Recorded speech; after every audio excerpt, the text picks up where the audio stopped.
Selamat siang Tribuners, bagaimana kabar Anda pada siang hari ini? Senang sekali saya Indu Devi Sania dapat kembali menyapa Tribuners kali ini dalam program Highlight Koran Tribun Timur edisi pada hari ini Selasa 23 Juni 2026.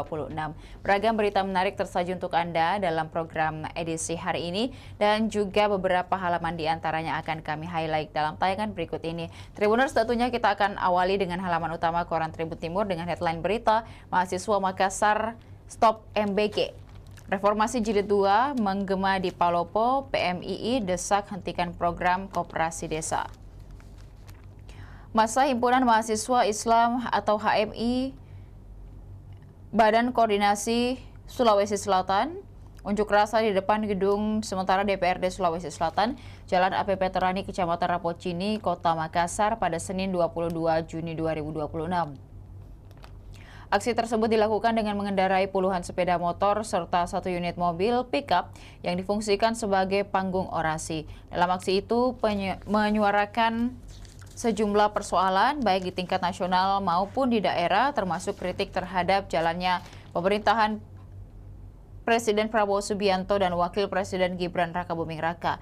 Koordinator aksi yang juga Kabid PTKP HMI Banko Sulsel Muhammad Rafli menyebut berbagai kebijakan pemerintah dinilai belum mampu menjawab persoalan rakyat secara menyeluruh.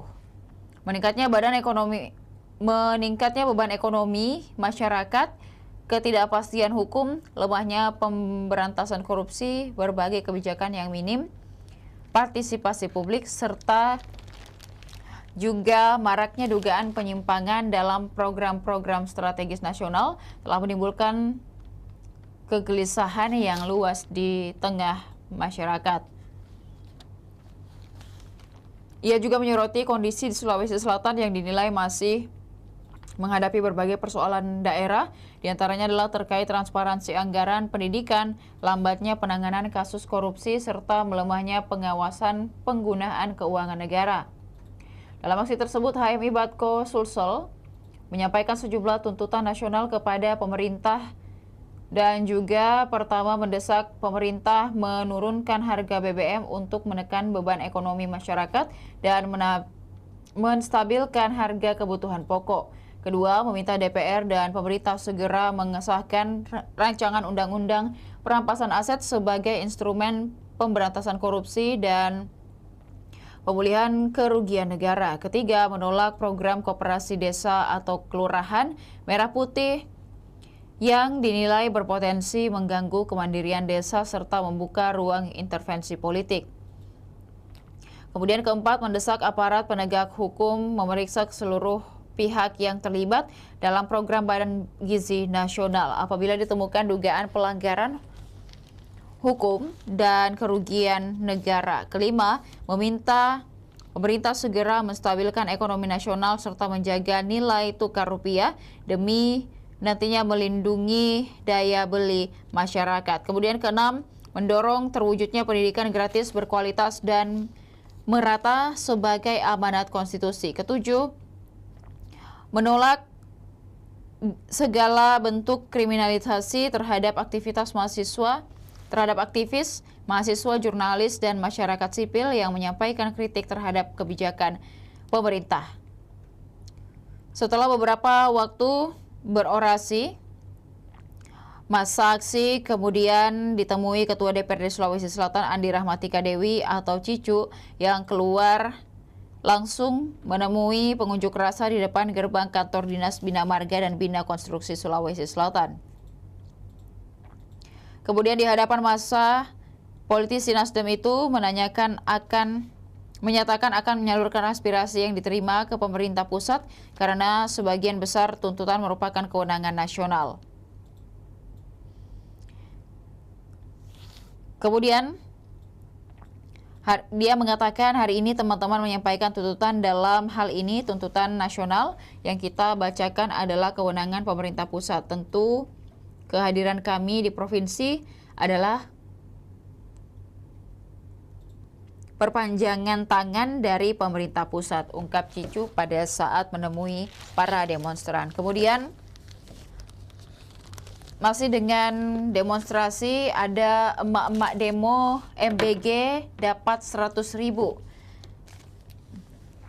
Kemudian ibu-ibu pro program makan bergizi gratis di kawasan Monas, Jakarta Pusat pada Senin 22 Juni 2026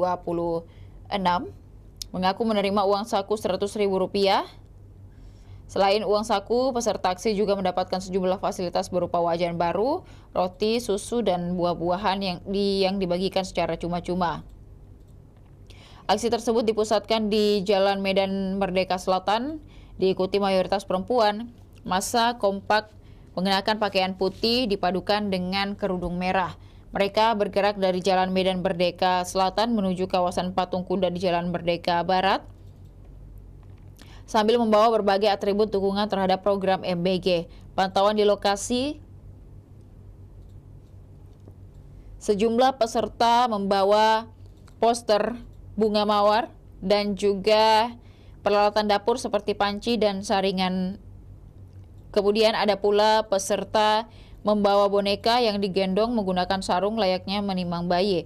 Beberapa massa lainnya membawa tampah yang dicat merah putih menyerupai bendera Indonesia. Saat orator menyampaikan pidato dari atas mobil komando, para peserta mengangkat bunga mawar dan mengepalkan tangan sebagai bentuk dukungan. Salah satu tulisan terlihat pada atribut peserta berbunyi MBG untuk rakyat bukan konglomerat. Sebelum aksi berlangsung, panitia kemudian juga membagikan wajan baru kepada para peserta. Terkait MBG Tribuners, ada aturan baru dari BGN terkait dengan penyesuaian insentif berdasarkan jumlah real penerima manfaat. Nilai insentif ke depan tidak lagi sama rata, melainkan akan disesuaikan dengan secara proporsional mengikuti jumlah real masyarakat atau penerima manfaat yang dilayani oleh masing-masing SPPG. Kemudian penataan ulang data penerima manfaat, BGN akan melakukan validasi dan penataan ulang data penerima manfaat program makan bergizi gratis agar penyaluran anggaran dapat dan insentif menjadi lebih tepat sasaran. Kemudian penghapusan insentif tetap 6 juta per hari. Kebijakan lama yang memberikan insentif flat sebesar 6 juta rupiah per hari kepada seluruh dapur SPPG tanpa memandang jumlah penerima manfaat yang dilayani kini resmi dihapus. Kemudian larangan pegawai BGN memiliki atau mengelola SPPG, dan juga berdasarkan berita tersebut Badan Gizi Nasional menerapkan beberapa perubahan kebijakan dan aturan baru di lingkungan Satuan Pelayanan Gizi demi meningkatkan efisiensi anggaran dan juga mencegah konflik kepentingan. Berita lainnya, Tribuners, dari halaman utama Koran Tribun Timur terkait dengan perjalanan ibadah haji.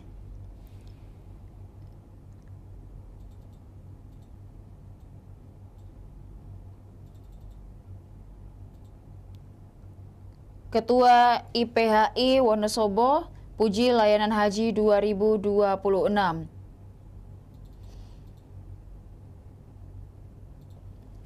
Hamparan kasur tertata rapi di tenda-tenda jamaah di Arafah, Musdalifah, dan Mina menjadi pemandangan yang berbeda pada musim haji 2026.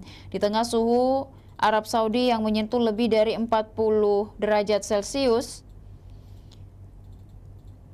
kemudian fasilitas pendingin ruangan yang bekerja optimal juga memberi kenyamanan bagi jutaan jamaah yang menjalani puncak ibadah haji. Perubahan-perubahan tersebut dirasakan langsung oleh jamaah Indonesia yang menunaikan ibadah haji tahun ini. Bagi Kiai Haji Muhammad Muslim Saifuddin, suasana pelayanan haji 2026 menghadirkan pengalaman yang berbeda dibandingkan 4 penyelenggaraan haji yang pernah ia ikuti sebelumnya. Kemudian, Ketua Ikatan Persaudaraan Haji Indonesia Kabupaten Wonosobo itu menyebut pelaksanaan haji tahun ini sebagai yang terbaik sepanjang pengalamannya berhaji. Dari 5 kali saya berhaji, menurut saya pelaksanaan haji tahun ini yang terbaik. Katanya ditemui di Mirage Taibah Hotel Madinah pada Sabtu 20 Juni 2026.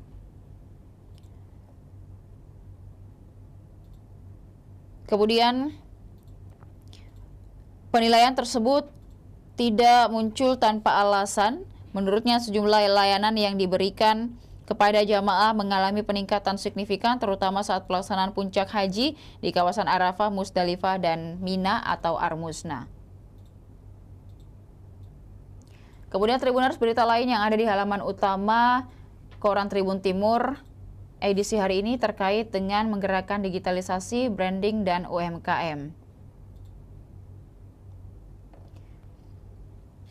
Branding adalah kunci UMKM naik kelas di tengah transformasi digital dan ketatnya persaingan bisnis. Kemampuan membangun branding yang kuat serta adaptasi sangat dibutuhkan pelaku usaha untuk bertahan dan berkembang. Tidak hanya perusahaan besar, pelaku usaha mikro, kecil, dan menengah juga dituntut untuk mampu memanfaatkan peluang digital sebagai organisasi yang mewadahi para profesional pemasaran di Indonesia. Indonesia Marketing Association terus berupaya mendorong peningkatan kompetensi marketer sekaligus berkontribusi terhadap pengembangan ekosistem bisnis dan UMKM.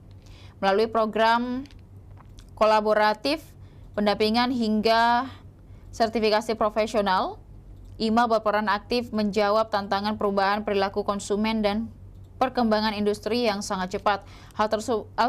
Hal tersebut diungkapkan oleh Presiden IMA Chapter Makassar periode 2025-2027, Ricky Theodoros. Tribuners, kemudian kita beralih pada halaman 3 Koran Tribun Timur dengan headline berita sekolah tak boleh jual seragam, orang tua murid bebas beli seragam di mana saja. Orang tua murid di Kabupaten Sidrap, Sulawesi Selatan bebas membeli seragam sekolah di mana saja. Dinas Pendidikan dan Kebudayaan Sidrap menegaskan sekolah tidak boleh mewajibkan pembelian seragam melalui sekolah maupun penyedia tertentu. Meski demikian, sekolah tetap disilakan membantu pengadaan seragam bagi para peserta didik. Sekolah dapat memanfaatkan fasilitas pengadaan seragam bagi peserta didik, kata Kepala Seksi Peserta Didik dan Pembangunan Karakter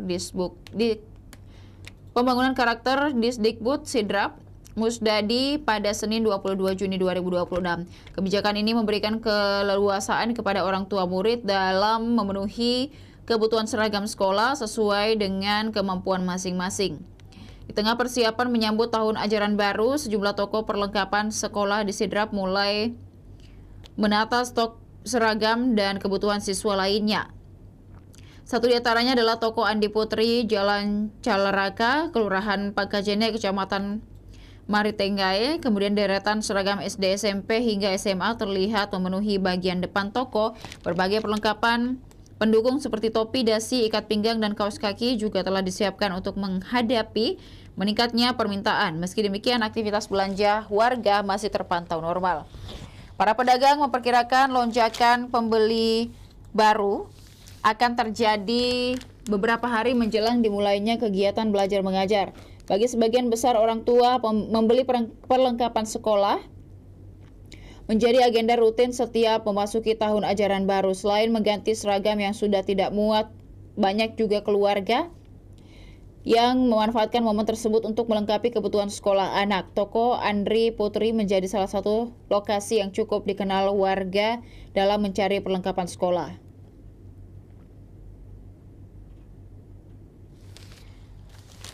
Kemudian Tribuners, orang tua siapkan seragam sejak dini. Pedagang seragam sekolah di Pasar Tramo, Kecamatan Turikale, Kabupaten Maros, mulai kebanjiran pembeli memasuki masa libur semester tahun ajaran 2026-2027. Mayoritas pembeli merupakan orang tua yang mempersiapkan kebutuhan sekolah anak lebih awal sebelum tahun ajaran baru dimulai. Salah seorang pedagang, Dewi, mengatakan peningkatan jumlah pembeli mulai terlihat sejak memasuki musim libur sekolah.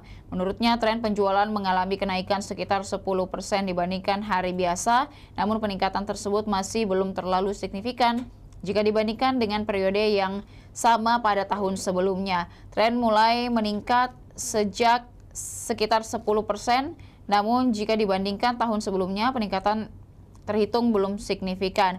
Meski demikian, ia memperkirakan jumlah pembeli akan terus bertambah dalam beberapa pekan ke depan. Lonjakan tertinggi biasanya terjadi menjelang hari pertama masuk sekolah. Menurut Dewi, banyak orang tua memilih membeli seragam lebih awal untuk menghindari kepadatan pembeli dan memastikan ketersediaan ukuran yang sesuai untuk anak mereka. Di Pasar Tramo, berbagai jenis seragam sekolah mulai dari tingkat SD, SMP hingga SMA tersedia lengkap. Pedagang juga menjual seragam pramuka dan baju batik sekolah yang menjadi kebutuhan peserta didik. Harga seragam SD merah putih dibanderol mulai dari Rp125.000 per pasang, sementara seragam SMP dan SMA dijual mulai dari Rp170.000 per pasang. Adapun baju batik dipasarkan mulai dari Rp70.000 per lembar dan seragam pramuka mulai dari Rp200.000 per lembar. Dewi mengatakan harga seragam hingga saat ini masih stabil dan belum mengalami kenaikan. Harga baju masih sama, tidak ada kenaikan. Harganya ditentukan dari ukuran, kualitas, dan modelnya. Salah seorang pembeli, Uma, mengaku sengaja membeli seragam lebih awal untuk anaknya yang akan masuk SD tahun ini. Ia menilai berbelanja sebelum mendekati masa masuk sekolah dapat menghemat pengeluaran. Mumpung harganya masih murah, karena kalau sudah dekat masuk sekolah itu mahal sekali, bisa selisih sampai Rp20.000. Ia mengaku telah menyiapkan anggaran kebutuhan sekolah sejak jauh hari karena anaknya akan mulai menempuh pendidikan dasar pada tahun ajaran baru mendatang. Uangnya memang sudah disiapkan sejak jauh hari. Mereka memang baru masuk SD tahun ini.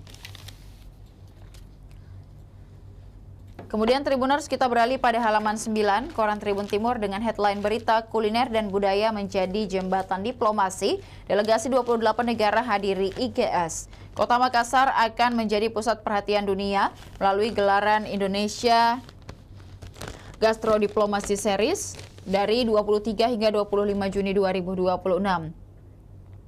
Sebanyak 35 delegasi dari 28 negara terdiri atas duta besar, kepala perwakilan diplomatik, konsulat, serta pejabat kedutaan besar dijadwalkan hadir. Kegiatan ini menjadi bagian dari penguatan diplomasi publik Indonesia berbasis kuliner di budaya dan budaya. IGS 2026 di Makassar mengusung pendekatan soft power untuk memperluas kerja sama internasional. Pemerintah menilai kuliner sebagai medium efektif untuk membangun kedekatan antar bangsa. Nantinya peserta akan mengikuti City Experience, jadi sejumlah titik bersejarah Kota Makassar. Kemudian welcome dinner di kawasan bersejarah Benteng Rotterdam. Jamuan malam tersebut akan menampilkan seni budaya Sulawesi Selatan, pertunjukan musik tradisional hingga teatrikal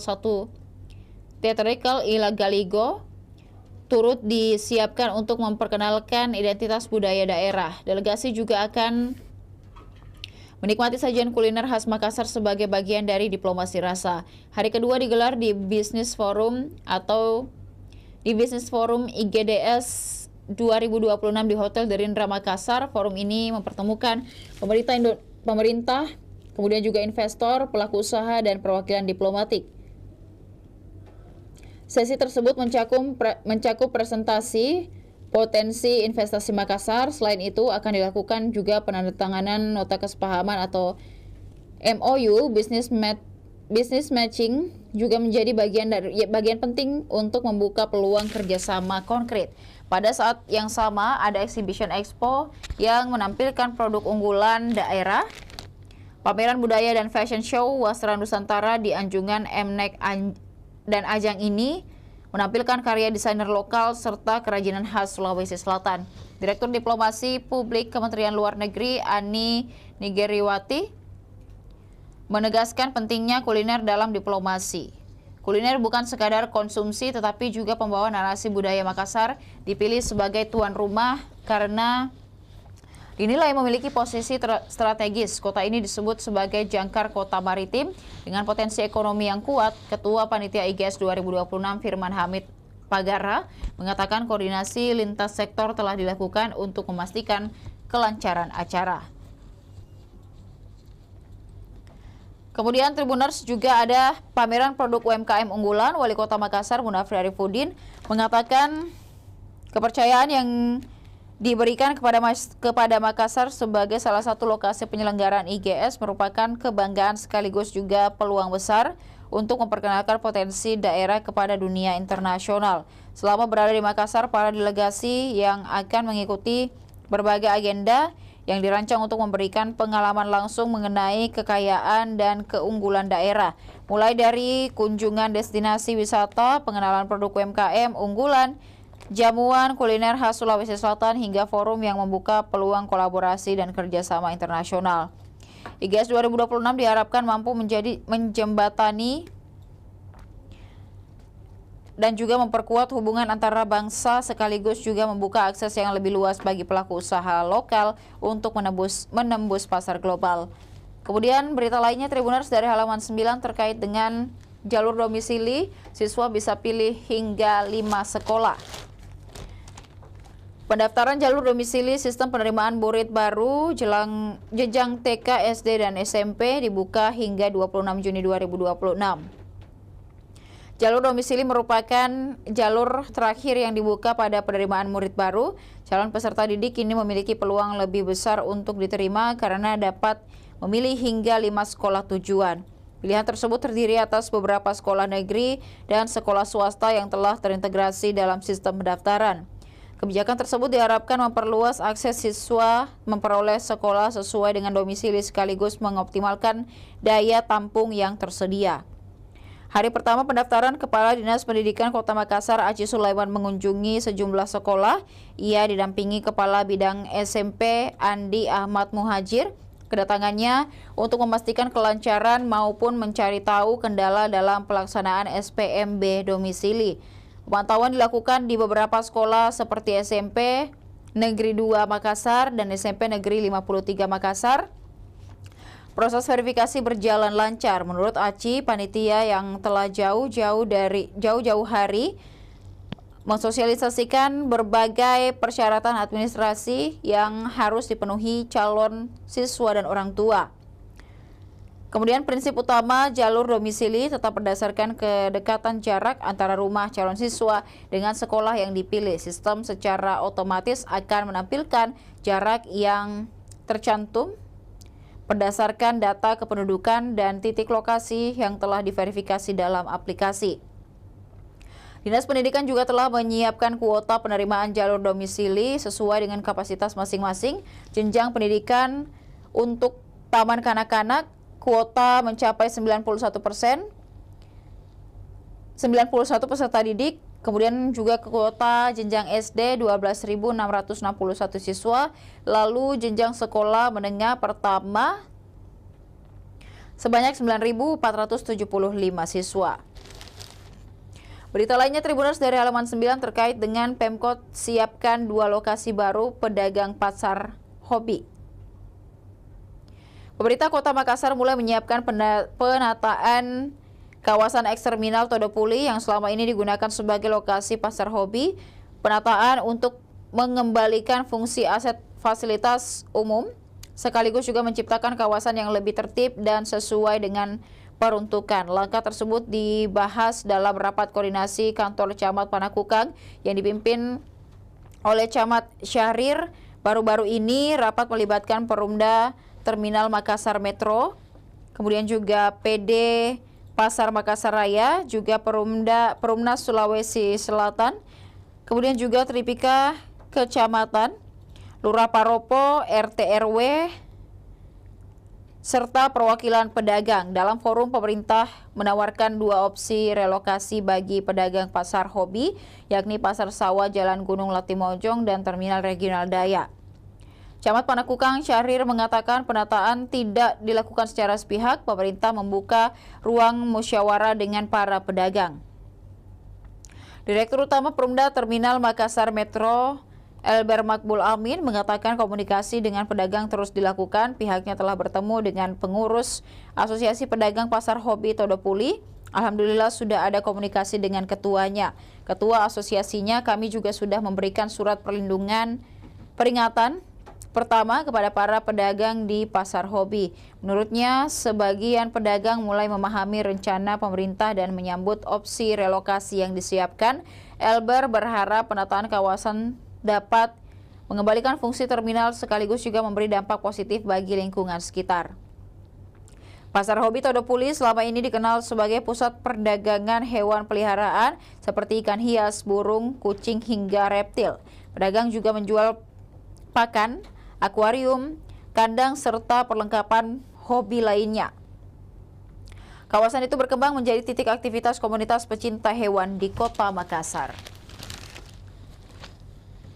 Kemudian Tribuners, masih ada beragam berita menarik tersaji untuk Anda dalam koran edisi hari ini. Jangan lupa juga saksikan beragam program dan berita menarik lainnya tentunya hanya di kanal YouTube dan Facebook Tribun Timur. Bagi Tribuners yang ingin berlangganan ataupun juga membaca secara keseluruhan, dapatkan koran Tribun Timur di agen-agen terdekat atau berlangganan di hotline subscriber di bawah ini dengan nomor 0411811500 ataupun juga WhatsApp ke Tribun Family Card di 081141135555. Demikian highlight koran Tribun Timur edisi hari ini. Jangan lupa juga saksikan beragam program dan berita menarik lainnya. Saya Ilu Devi Sania dan seluruh kerabat kerja pamit undur diri. Terima kasih dan sampai jumpa. Perayaan Idul Adha 1447 Hijriah tahun ini dengan tema luaskan kepedulian, raih keberkahan, PLN UIP Sulawesi menyalurkan 13 hewan kurban kepada TAD serta masyarakat di sekitar lingkungan kerja.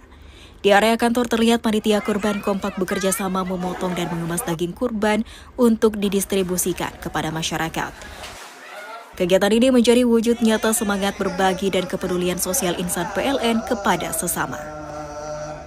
PLN UIP Sulawesi melalui program Light Up the Dream menghadirkan penyambungan listrik gratis bagi 15 rumah keluarga prasejahtera dengan daya masing-masing 900 VA. Saat ini satu pelanggan telah resmi tersambung dan sisanya dalam proses penyambungan. Program ini sekaligus menjadi cahaya yang menyinari rumah-rumah masyarakat dalam menyambut Hari Raya Idul Adha 1447 Hijriah.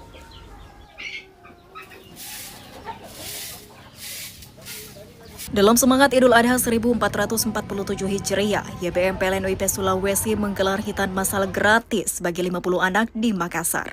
Bekerja sama dengan tenaga medis profesional, peserta menerima layanan hitan modern, santunan, bingkisan sekaligus daging kurban. Program ini menjadi wujud kepedulian PLN dalam mendukung kesehatan anak sekaligus membantu mereka dalam menyempurnakan syariat Islam.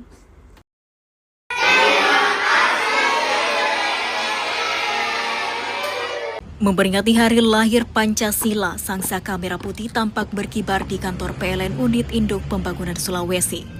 Peringatan ini menjadi momentum untuk memperkuat semangat kebangsaan dan mengimplementasikan nilai-nilai Pancasila dalam kehidupan sehari-hari.